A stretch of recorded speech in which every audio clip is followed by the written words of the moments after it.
ఈ నెల 14వ తారీఖు అంటే వచ్చే ఆదివారము మన హైదరాబాద్లో ఉండే ప్రేమ్ టాక్స్ ఆఫీస్లో లివర్కు సంబంధించిన ఒక అవేర్నెస్ ప్రోగ్రామ్, ఒక సెమినార్ను మేము కండక్ట్ చేయబోతున్నామండి. ఎవరైనా పార్టిసిపేట్ చేయాలి అనుకున్న వాళ్ళు ఈ నెంబర్కి మీరు ఫోన్ చేయండి, చేసి మీరు అడ్మిషన్ తీసుకొని, అంటే లిమిటెడ్ అడ్మిషన్సే ఉంటాయండి. సో ఇదంతా కూడా ఏంటంటే high level of research work అండి. ఆల్రెడీ కిడ్నీకి సంబంధించి 2 సెమినార్స్ కండక్ట్ చేశాము. మిత్రులు ఆఫీస్కి వస్తున్నారు. సో వాళ్ళ పారామీటర్స్ ఎలా ఉన్నాయి, తగ్గిన వాళ్ళు ముఖ్యంగా గురుతీర్థం చేస్తున్న పని ఏమిటి వివరంగా చెప్తున్నారు. ముందు కాళ్ళలో వాపు ఉండేదండి, ఇప్పుడు వాపులు తగ్గాయి. అలాగే లోపల ఏదో తెలియని ఒక ఎనర్జీ, అదే కదా ప్రోటోప్లాజం అని అంటున్నాము కదా, pH లెవెల్స్. సో ఇదంతా కూడా గురుతీర్థం క్లియర్గా చేస్తుందని మనకు తెలుస్తుంది, కనిపిస్తుంది. మిత్రులు చెప్తున్నప్పుడు వీ కెన్ అండర్స్టాండ్. కిడ్నీకి సంబంధించి కూడా ఇప్పుడు నేను ప్రస్తుతం ఈ వీడియో ఆశ్రమం నుంచి రికార్డ్ చేస్తున్నాను. రేపు హైదరాబాద్లో ఉంటాను. అంటే 8వ తారీఖు నుంచి శుక్రవారం వరకు కూడా నేను 11:30, 12 ఈ టైం నుంచి సాయంత్రం వరకు అవైలబిలిటీలో ఉంటాను. సో మీరు ఆల్రెడీ పార్టిసిపేట్ చేసిన వాళ్ళు ఇప్పుడు ఎవరికైనా ఈ సమస్యలు ఉంటే వచ్చి కలవచ్చు. సో ఇప్పుడు ఆ రెమెడీ అనే దాన్ని మనము క్లియర్గా అది ఎలా చేస్తే ఇది తగ్గుతుంది కదా ఆల్రెడీ. సో దాని ప్రకారమే మనము మన ప్రయాణము అనేది కొనసాగించవచ్చు. ఇప్పుడు ఈ లివర్ అన్నాము అనుకోండి, దీని గురించి మీకు బాగా తెలుసు. మెయిన్గా ఇవాళ అందరూ మాట్లాడేది గాల్ బ్లాడర్ స్టోన్స్ అండి. సో ఇమీడియట్గా ఆపరేషన్ చెయ్యాలి, లేకపోతే ఇది చాలా ప్రమాదం అని ఎన్నో హాస్పిటల్స్ నేను నా మిత్రుల విషయంలోనే చూశాను. సో ఒక గాల్ బ్లాడర్ స్టోన్ ఉన్నా కూడా తీసేయాలి, ఇది ఉండకూడదు అన్నట్టుగా, అంటే ఆపరేషన్స్. ఇవాళ ట్రెండ్ అంతా ఆపరేషన్స్ అండి. మరి ఎందుకు వీళ్ళు ఇలా చేస్తున్నారో తెలియడం లేదు. మేబీ మీకు హైటెక్ సిటీ, మాదాపూర్, గచ్చిబౌలిలో పెద్ద హాస్పిటల్స్ నిర్మించడం, రెవెన్యూస్ కోసము ఇలాంటి, అంటే ఆపరేషన్ అంటే మీకు ఆటోమేటిక్గా ఎక్కువ డబ్బు వస్తుంది కాబట్టి ఈ ప్రక్రియను వీళ్ళు స్టార్ట్ చేశారా అంటే నేను చూసేది ఒక్క హైదరాబాద్ కాదండి, చెన్నైలోనూ చూశాను, ఢిల్లీలో, ఇక్కడంతా కూడా, బెంగళూరు ముఖ్యంగా గాల్ బ్లాడర్ స్టోన్ అన్న వెంటనే గాల్ బ్లాడర్ రిమూవల్ అని చెప్పేస్తున్నారు. అలా లేదండి. మీకు సిద్ధ వైద్యము, ఆయుర్వేదము, హోమియోపతిలో అద్భుతమైన మందులు ఉన్నాయి, రిజల్ట్స్ అలా కనిపిస్తున్నాయి. మిత్రులు పెడుతున్నారు. 3 months బ్యాక్ ఇదండి ఇంత ఉంది, ఇప్పుడు ఇంత తగ్గింది.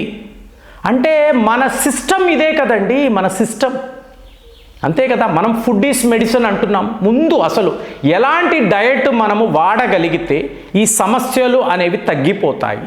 రెండవది మందులు, అద్భుతమైన మందులు, అద్భుతమైన మూలికలు ఉన్నప్పుడు ఇలా ఆపరేషన్ చేసి ఆ అవయవాన్ని, నేను ఇదే అంటాను, అవసరము లేని ఒక అవయవాన్ని ప్రకృతి ఎందుకు పెడుతుంది? ఆ భగవంతుడు ఎందుకు మీ దేహములో ఇలా ఉండాలి అంటాడు? తీసేవచ్చండి, అదేం పనికి రాదన్నప్పుడు ఎందుకు అవయవం ఉంటుంది?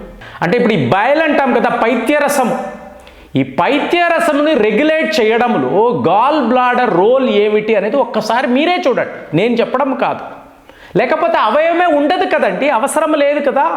ఎందుకు ఆ పైత్యరసాన్ని రెగ్యులేట్ చేయడం? ముందు స్టోరేజ్, మనము తినిన ఆహారము, అందులో ఉండే మీకు కొవ్వు, ఫ్యాట్, దానిని రెగ్యులేట్ చేయడంలో గాల్ బ్లాడర్ యొక్క రోల్ అనేది చాలా ముఖ్యం.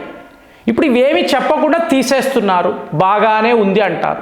ఒక 6 నెలల తర్వాత చూడండి, మీకు గ్యాస్ ప్రాబ్లం ఉంటుంది, కడుపు నొప్పి వస్తుంది. మా మిత్రుడికైతే మొత్తము వాళ్ళ అమ్మగారికి ఈ టెస్ట్లన్నీ చేశారండి.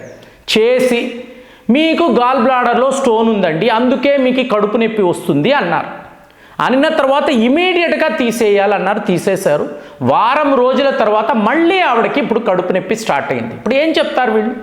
తీసేశారు కదా, అవయవం పోయింది కదండి, ఇప్పుడు మళ్ళీ ఆవిడకి కడుపు నొప్పి, ఇది గ్యాస్ అండి, ఆవిడ తిన్న మసాలాల వల్ల ఇది పడదు, అది మళ్ళీ టెస్టులు. సో అందుకే ఇలాంటి సెమినార్స్, ఈ అవేర్నెస్ క్యాంపెయిన్ ఎందుకు అంటే ఇలా కాదు, మన సిస్టము ఇది కాదు. వీళ్ళు ఎక్కడో అమెరికాలో అనండి, వాళ్ళ పుస్తకాలు, వాళ్ళ ప్రొసీజర్లు ఇవన్నీ చూసుకొని ఇప్పుడు మీకు 1000 కోట్లు వీళ్ళు వీటి మీద పెట్టుబడులు పెట్టేసి ఇదంతా పేషెంట్ల నుంచే వసూలు చెయ్యాలి అంటే అది ఎంతవరకు కరెక్ట్?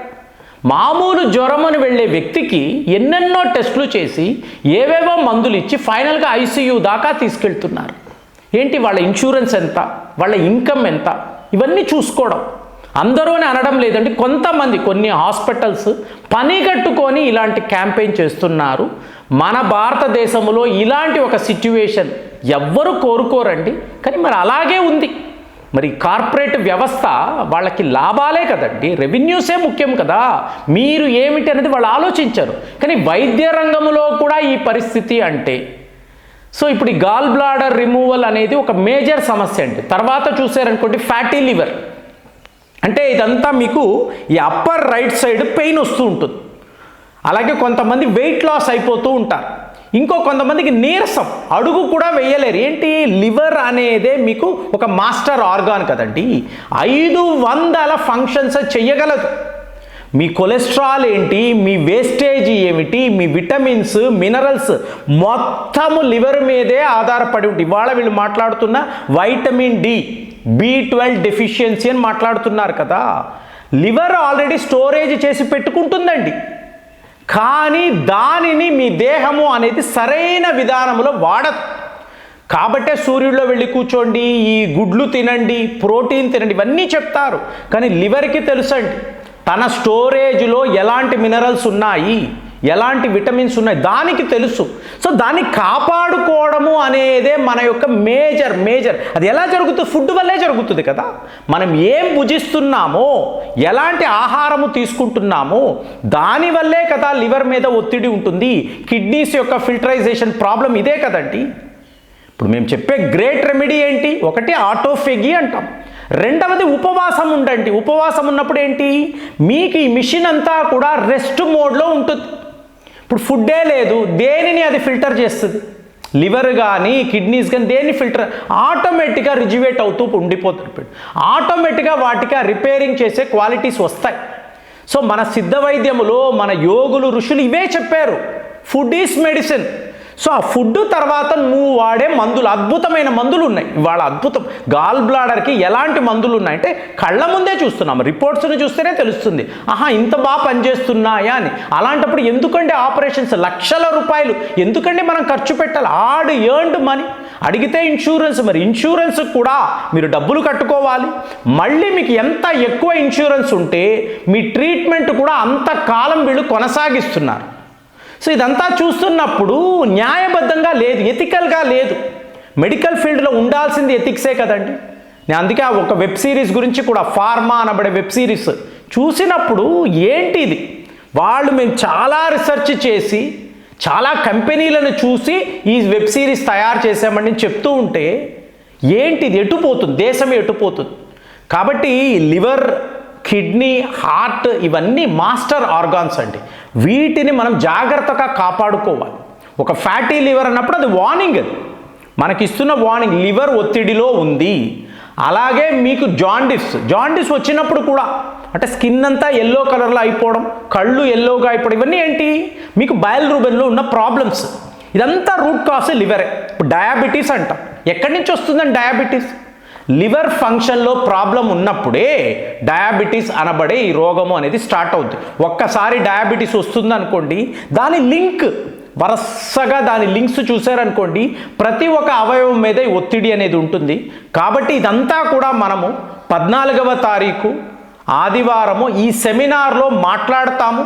మాట్లాడే సొల్యూషన్స్ ఎలా ఉంటాయి చెప్తున్నా కదా, లాంగ్ రీసెర్చ్ అండి, అడుగడుగున ఇది ఎలా ఉంటుంది, ఎలా పనిచేస్తుంది, మీకు ఈ ప్రాబ్లం నుంచి బయటపడడానికి ఏం చెయ్యాలి, ఇదంతా ఆలోచించి ఇలాంటి ఒక సెమినార్ కండక్ట్ చేయబోతున్నాము.